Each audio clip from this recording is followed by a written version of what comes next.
today in the basement with John DiLeo, film historian, and we've been filming some really interesting tidbits based on his book. There are no small parts. 100 outstanding film performances with screen time of 10 minutes or less. Today we're going to talk about one of the 100, Jodie Foster in Alice Doesn't Live Here Anymore from 1974, where she's just a kid. She was probably 11 when they filmed it. And Jodie Foster's an interesting character because there's so few people in the history of Hollywood who are stars as a child, as a teenager, and then as an adult. You have Elizabeth Taylor and Natalie Wood spring to mind, but there aren't very many. But Jodie Foster would qualify. And Alice was directed by Martin Scorsese, who clearly was impressed enough with her 4.5 minutes in this movie to give her the plum role of the young prostitute in Taxi Driver. So this was earlier in her career. Yeah, then he gives her the role in Taxi Driver. She's nominated for an Oscar, and that's kind of really makes her more than just a kid that people think is good and you see a lot, but someone like, wow, look what she did with that really difficult and challenging role, and achieved whatever anybody could have wanted from that role.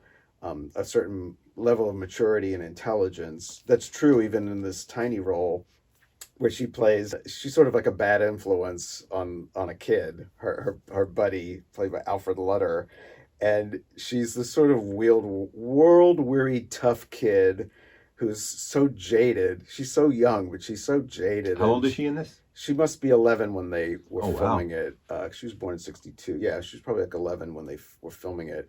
And she wants to have drink Ripple, and she wants to shoplift, and nothing phases her. She's, they finally get caught. Like I said, it's such a small role, but she has a number of scenes, and nothing, not even that phases her. She's really, her last line is "So long, suckers," at social services. So she's this little firecracker, and it's almost like she's a wisecracking dame from a 1940s tough guy movie.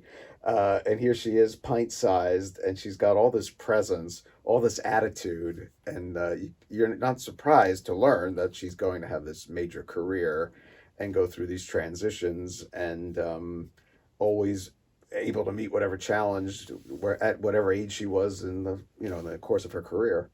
So in the context of the larger movie, what did her performance here add to that? Well, she wouldn't have had otherwise. Well, while Alice, played by Ellen Burstyn in an Academy Award-winning role, is off trying to make a life as a single mom, it's sort of like she's not always there for the son. It's like, what is the son up to? And the son is, getting into some mischief, and she's sort of the bad influence, even though it's all funny. I mean, it's comic relief, but she's a girl with a single mom who she's always referring to as turning tricks at the Ramada. So, like I said, she's got a mouth on her, and instead of thinking this little girl doesn't know what she's talking about, Jodie Foster really looks like she's seen it all. Yeah. No, it was the Reagan shooting, and she kind of disappeared for a little while. She went to Yale and sort of took some time away from the glare. So that did affect her, that whatever it was, yeah, being I believe that implicated in some way. Because that must be a terrible burden. You didn't do anything wrong. No, you didn't do anything. Yeah. No. So I think she was always good, I think, at balancing when to lay low just for, and come back strong. Did she experience some of the problems that child stars that we know of today have experienced with having a very troubled adulthood, or she did better than the others? I think she did better. I mean, quite a few do well, and she did well, and I think like I said, the intelligence she brought to the screen, I think she always had as a person too, and so I think she always had a really good sense of self.